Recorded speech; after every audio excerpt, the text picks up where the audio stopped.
पिछले एपिसोड में आपने सुना कि कायरा को स्टॉकर के बारे में सब पता चल जाता है और कायरा के प्लान के अकॉर्डिंग नैना उस लिंक को सक्सेसफुली खोल लेती है। अब आगे। नो, उसके गले से आवाज तक नहीं निकल पाई। वो मंजर कभी वो अपने बुरे से बुरे सपने में भी नहीं देखना चाहेगी, जो मंजर उसके सामने फोन स्क्रीन पर था। नो, वही स्टॉकर कायरा के सामने खड़ा हुआ था। Surya, get the cars out. उसकी वो दहाड़ सुनकर पूरा घर अलर्ट हो गया। जहां उसका दिल बेबसी और लाचारी की गोद में सोना चाहता था, वहीं उसके जिगरे में इतनी ताकत थी कि वो उस पॉइंट पे भी कायरा को मौत के मुंह से बचाने की ताकत रख रही थी। डैम इट कायरा, यू फूल।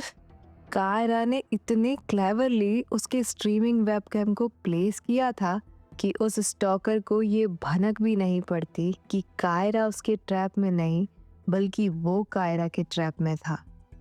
उसने बड़ी ही चालाकी से ये सब पहले से ही प्लान किया हुआ था, जिस पर अब गाड़ी में आकर बैठ चुकी नैना को इतना गुस्सा आ रहा था कि उसने गाड़ी के डैशबोर्ड पर इतनी जोर से मारा कि गाड़ी चला रहा करण भी अपनी बहन को देखकर शॉक्ड रह गया। चारों दौड़ती गाड़ियां अपनी अपनी कोशिश में लगी हुई थी कायरा के लिए जल्द से जल्द पहुंचने में, पर सुबह का ये ऑफिस आवर के ट्रैफिक में ये करना आसान नहीं था। कायरा ने सब जानबूझकर प्लान किया था। ये ऑफिस आवर की टाइमिंग कोई कोइंसिडेंस नहीं था और उस लड़की ने जानबूझकर कनेक्टेड डिवाइसेस को म्यूट कर रखा था ताकि नैना उसका प्लान फेल ना कर दे। यहाँ तक कि सब कुछ सोच समझकर उसने अपना फोन साइलेंट पर भी रखा हुआ था, क्योंकि उसके फोन पर रिंग तो जा रही थी पर उसके फोन की आवाज नहीं आ रही थी। राना ने कायरा की लोकेशन से नजदीक डिपार्टमेंट को भी अलर्ट कर दिया था, पर प्रॉब्लम यही थी कि सुबह के इस टाइम में वो लोग भी वक्त पर पहुंच नहीं सकते थे।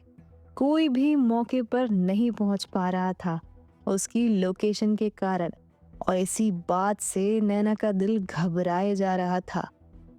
आखिर हमारी मुलाकात हो ही गई। कायरा के चेहरे की हंसी जाने का नाम ही नहीं ले रही थी, क्योंकि उसका प्लान कारगर साबित हुआ था। अब बस उसे इस आदमी को इतना प्रोवोक करना था कि ये अपना मास्क खुद खोल दे, क्योंकि कायरा जानती थी कि वो आदमी फिजिकल स्ट्रेंथ में उसे आराम से आउटरन कर देगा, और साथ ही उसकी बॉडी इतनी स्ट्रांग नहीं रह गई थी, तो जबरदस्ती उसका मांस निकालना बेवकूफ़ी होगी और हो सकता है कि उससे उसका प्लान फेल भी हो जाए। इसलिए यहाँ पर बड़े ही दिमाग से वो खेलती हुई उससे कहती है, तुम मुझे मारने आए हो? कब से मानना चाहता था मैं तो तुझे। ओहो, जान पहचान पुरानी लगती है हमारी। है पुरानी। हाँ क्या? तो मेरी दुल्हन, अब ये पर्दा हटा भी दो, हम भी तो देखें कि मेरी नैना को इतनी शिद्दत से किसने परेशान किया है। इस बात पर वो जोर जोर से हंसने लगता है। हा हा हा हा। तुम्हारी नैना, तुम बाज नहीं आओगी ना। बेमौत ही मरना है तुम्हें तुम्हारी जिद से। कायरा उसके मास्क के दो छेदों में से देख रही थी उसकी वो डरावनी आंखों में, पर उसे उससे डर नहीं लग रहा था और वो बिना डरे ही उससे कहती है, मरते हुए की मुरादें पूरी करते हैं। मेरी भी है कि मेरी आंखें बंद होने से पहले मैं वो चेहरा देख जाऊं जो इतना भद्दा और बदसूरत है कि किसी को दिखा भी नहीं सकता। इस बात ने उस आदमी को इतना ट्रिगर कर दिया कि उसने कायरा को दीवार में धकेलकर उसका गला ही पकड़ लिया और लाइव देख रही नैना की सांसें हलक में जाकर अटक गई। Kaira, why the hell aren't you doing anything? Damn it, kick him! कोई डाउट नहीं था कि हमेशा सेडान और क्लासी गाड़ियों पर हाथ रखने वाली आज स्पोर्ट्स कार्स को नापसंद करने के लिए पछता रही थी। उस आदमी का प्रेशर धीरे धीरे और तेज होता जा रहा था, पर कायरा के चेहरे की मुस्कुराहट जाने का नाम ही नहीं ले रही थी। वो जानती थी कि उसके पास ज्यादा वक्त नहीं था। वो आदमी उसे मार देगा क्योंकि उसकी बॉडी बहुत वीक पड़ चुकी थी और उसे उसकी आंखें बंद होने से पहले ही उसका चेहरा निकलवाना था। पर उसका हाथ इतनी जोर से उसकी बॉडी में आता ऑक्सीजन रोक रहा था कि अब उसकी पलकें धीरे धीरे जवाब देने लगी थी। No Kaira, stop, fight back please baby, please. अगर कायरा ने खुद कुछ जल्दी नहीं किया तो कोई भी कितनी भी कोशिश कर ले उस तक मदद नहीं पहुंच सकती थी।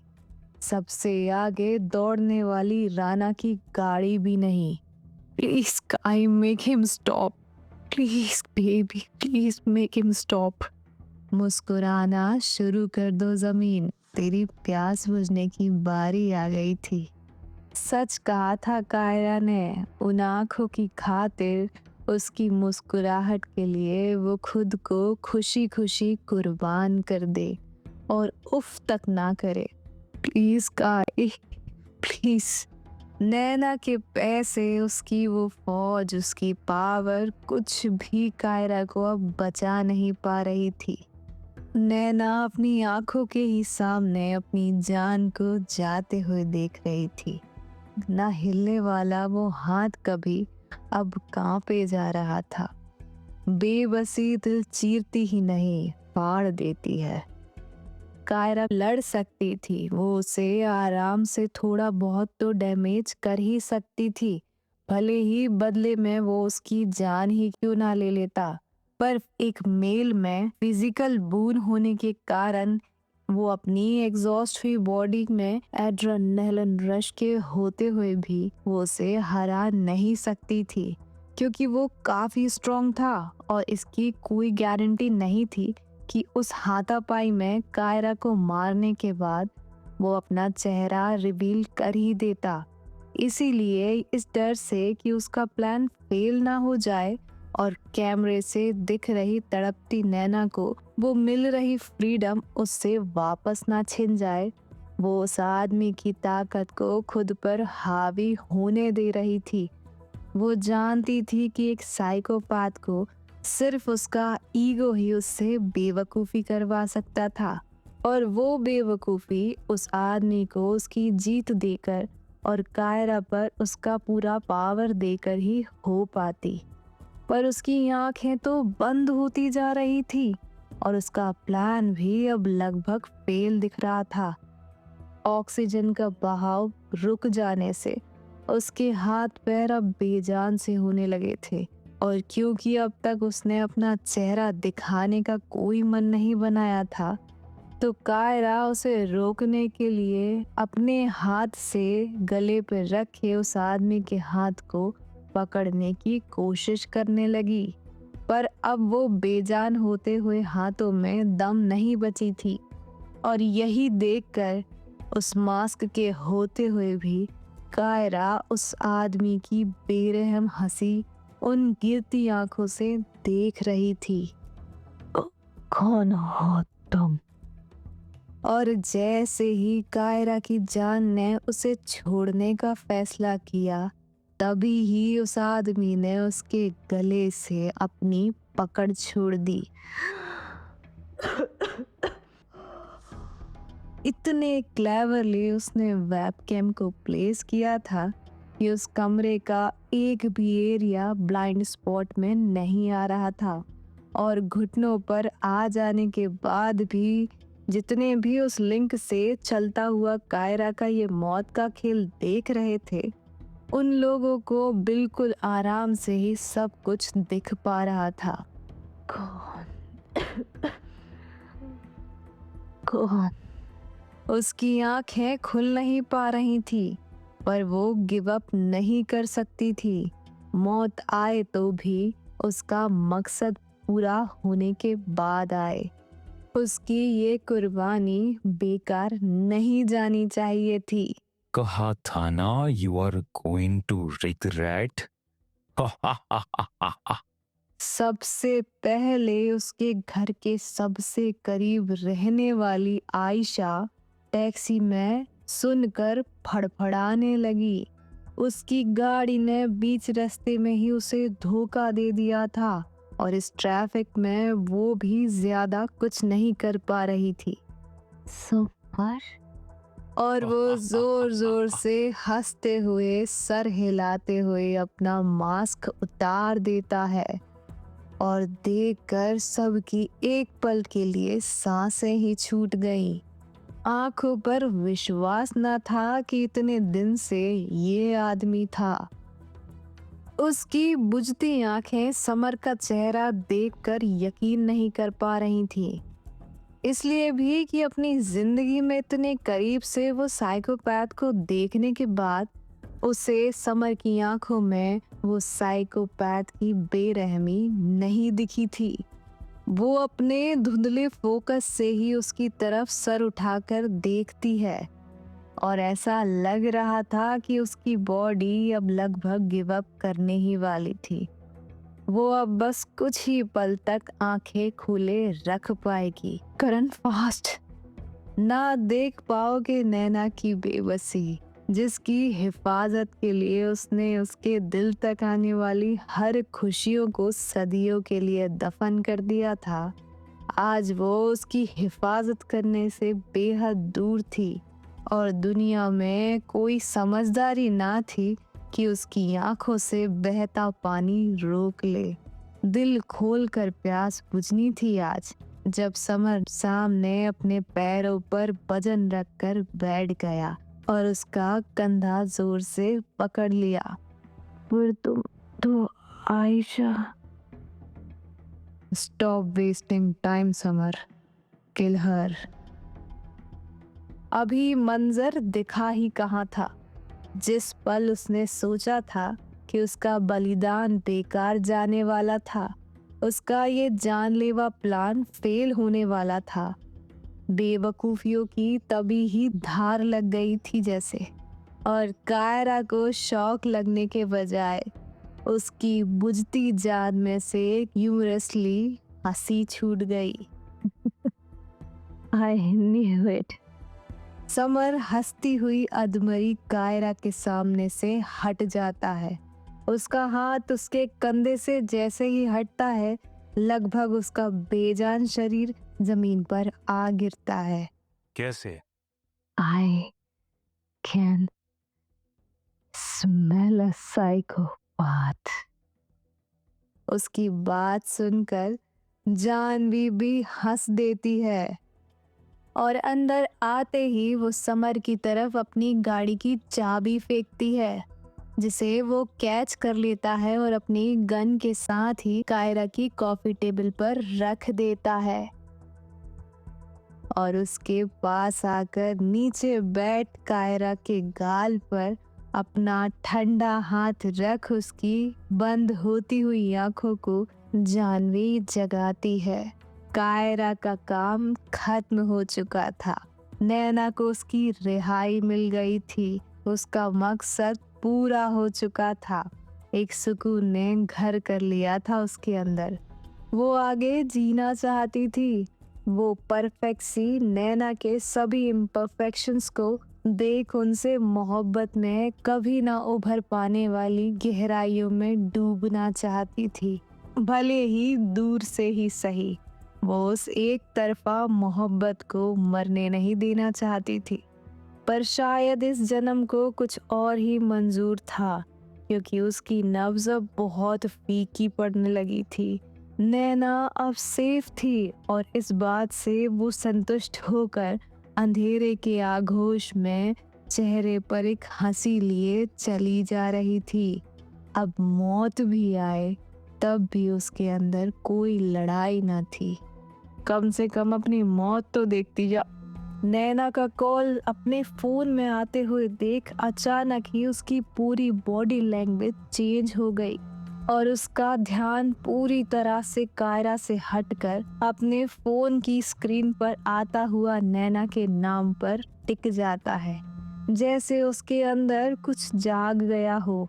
नैना की मदहोशी में वो ये देख नहीं पाई थी कि एक बॉल सी बनी कायरा की बॉडी अब बेहोश हो चुकी थी।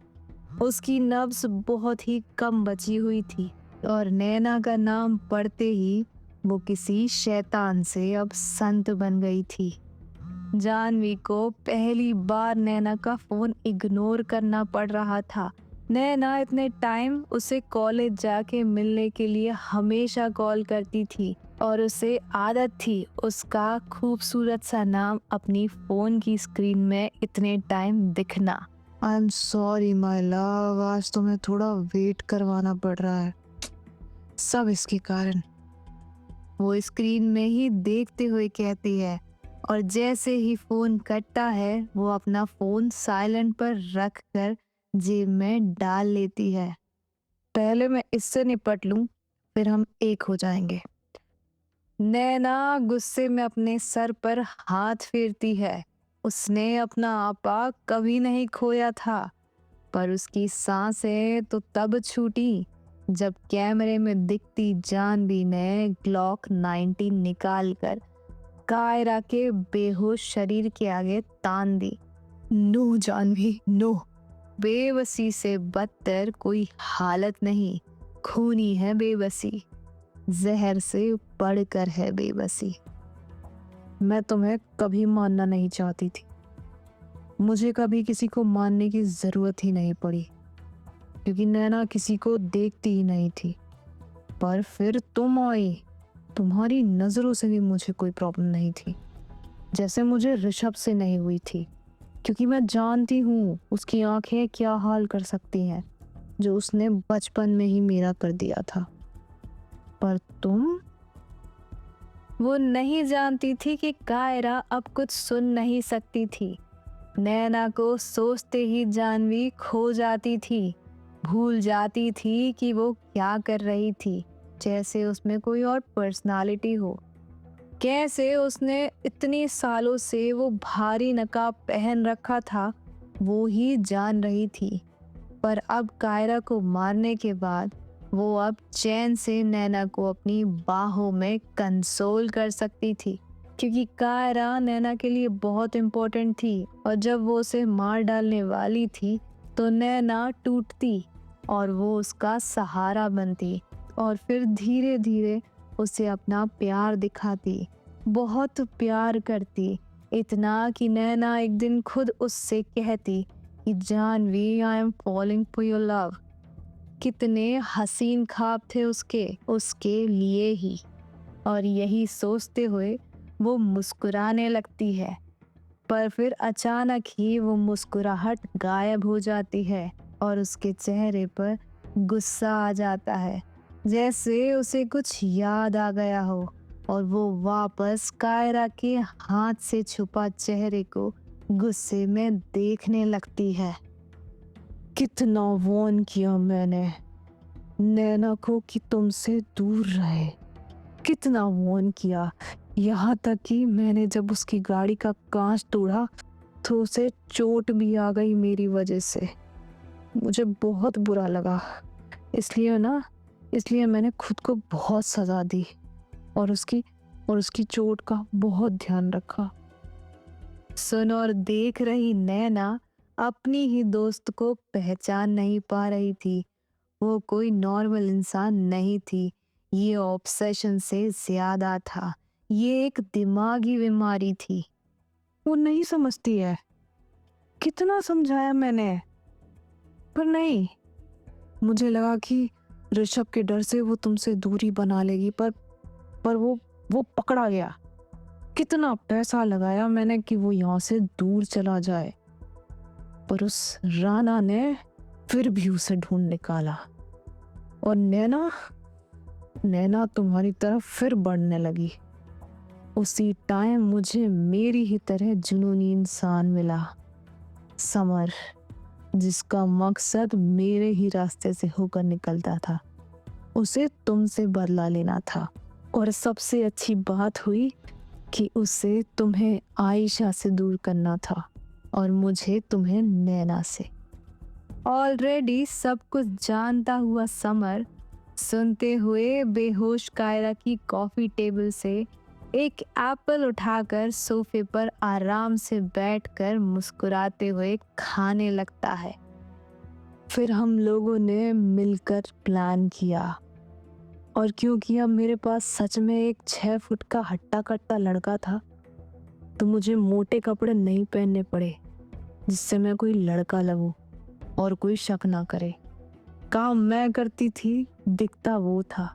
उस दिन भी नैना को हाइट डिफरेंस ना समझ आए, इसलिए मैंने हमला गाड़ी के अंदर से बैठकर किया था।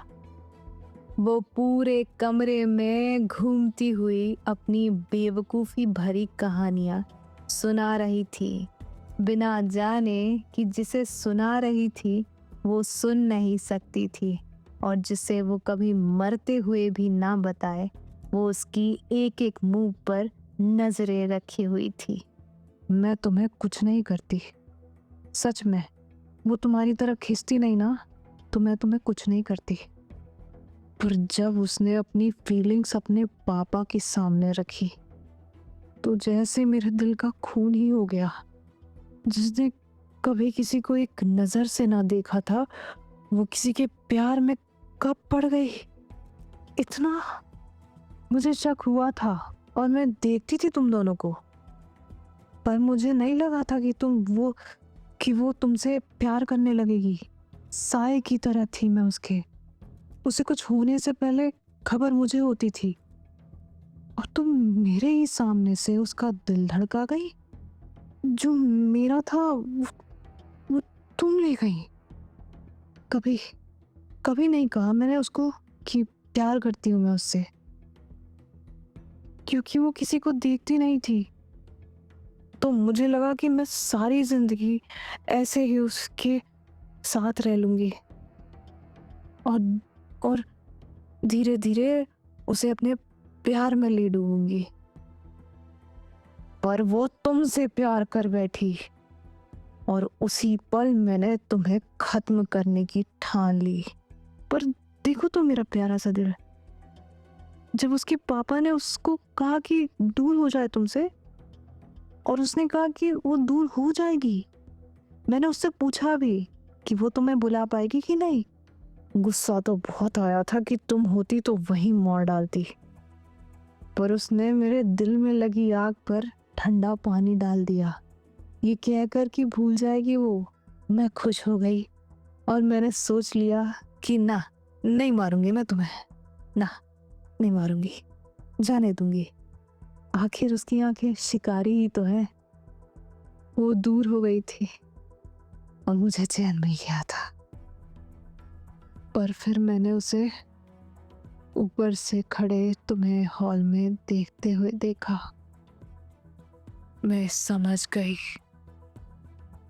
कि नैना नहीं बुला पाएगी तुम्हें। मुझे लगा था कि नैना के दिल पर कोई किसी का बस नहीं है, कोई उसका इंटरेस्ट, उसका अटेंशन ज़्यादा देर तक नहीं रख सकता।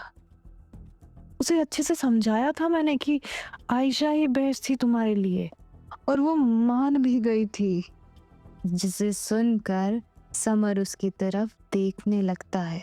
ओह चिल ब्रो, चिल, आयशा तुम्हारी ही है। और समर की तरफ से नजर हटाकर वो वापस कायरा को देख कर कहती है, पर क्या वो तुम्हें सच में भूल जाती?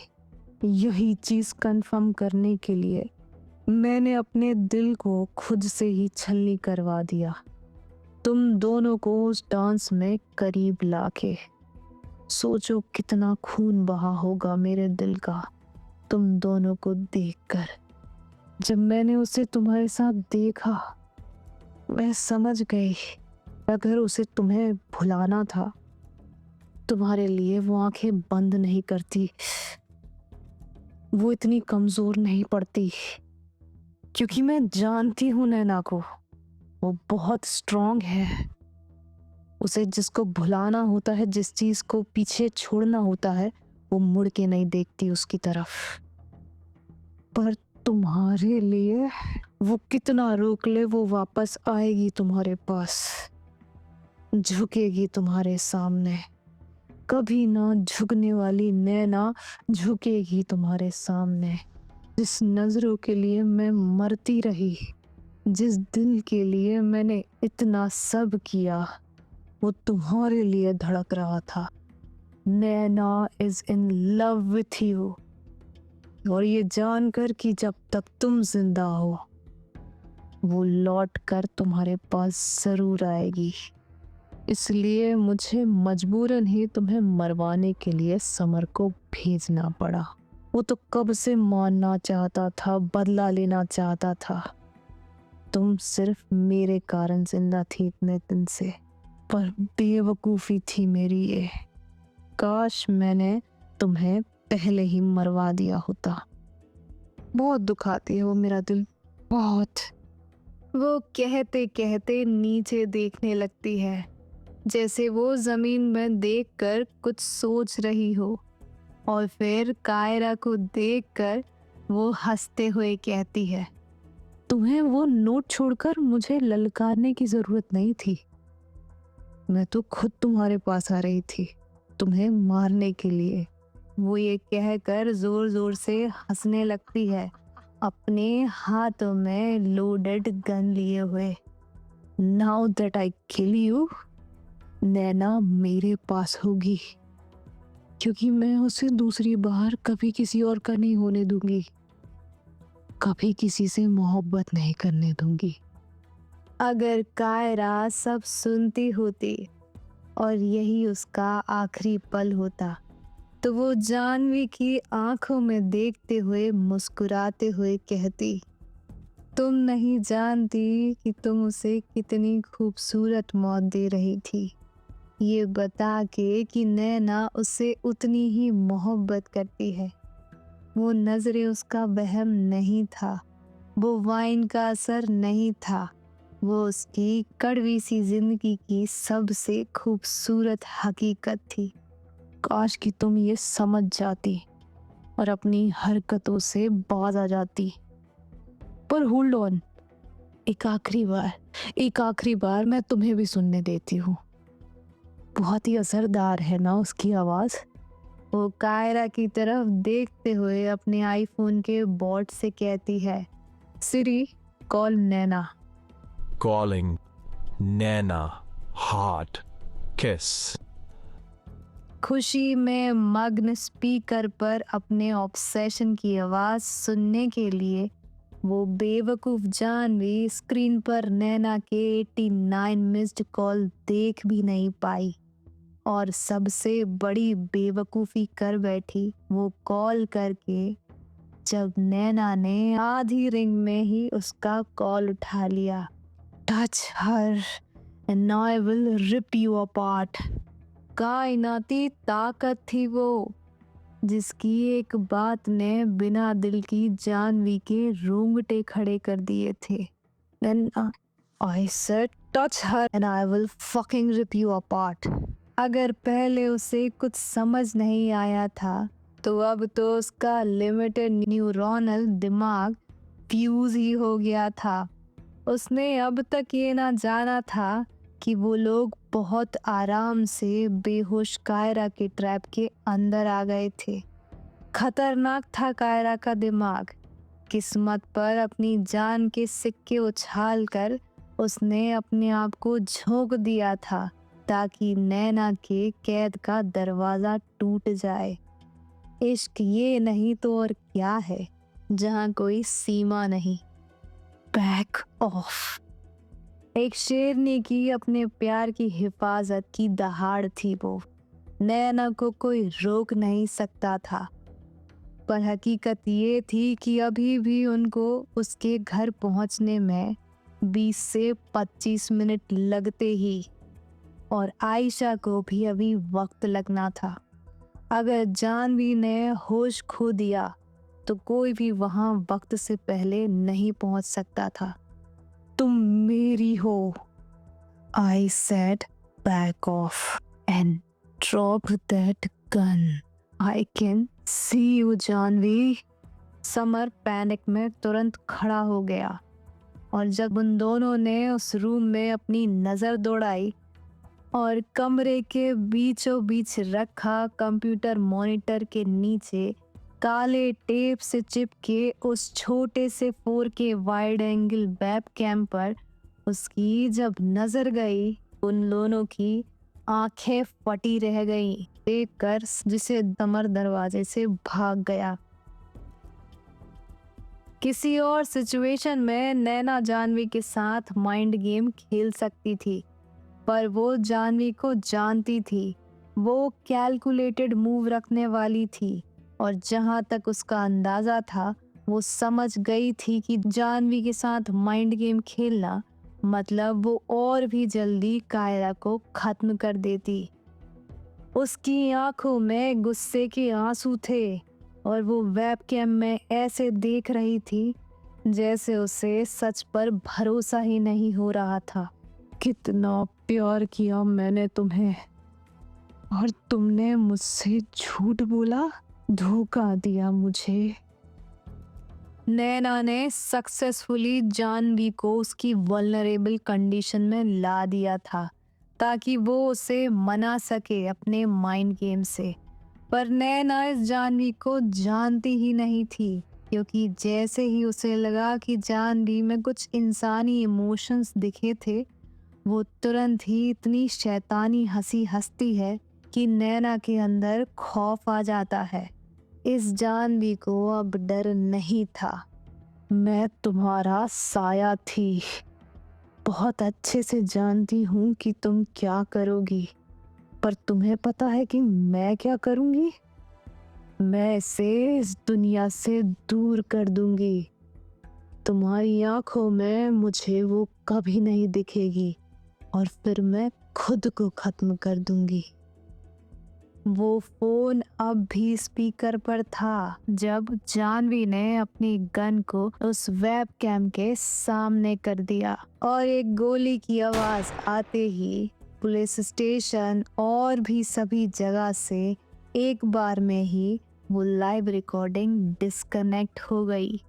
किसी को ये सोचने की जरूरत नहीं थी कि जानवी ने कायरा के पूरे सिस्टम को शूट कर दिया था और उस फोन का उस वेबकैम की रेंज में होने के कारण वो जो अजीब सी चुभन वाली आवाज थी वो भी अब बंद हो गई थी, पर वो फोन अब भी स्पीकर पर चालू था। नैना जानवी को क्लियरली सुन सकती थी जानवी के दूर जाते हुए कदम, मतलब कायरा के पास आते कदम। Sleep tight Kaira. No Jahnavi, no. और तभी ही वो फोन डिस्कनेक्ट हो जाता है। No, no. धरती पर बाढ़ आने वाली थी। नैना जो अब रोने वाली थी, पछताने वाली थी अब से अपनी सारी उम्र।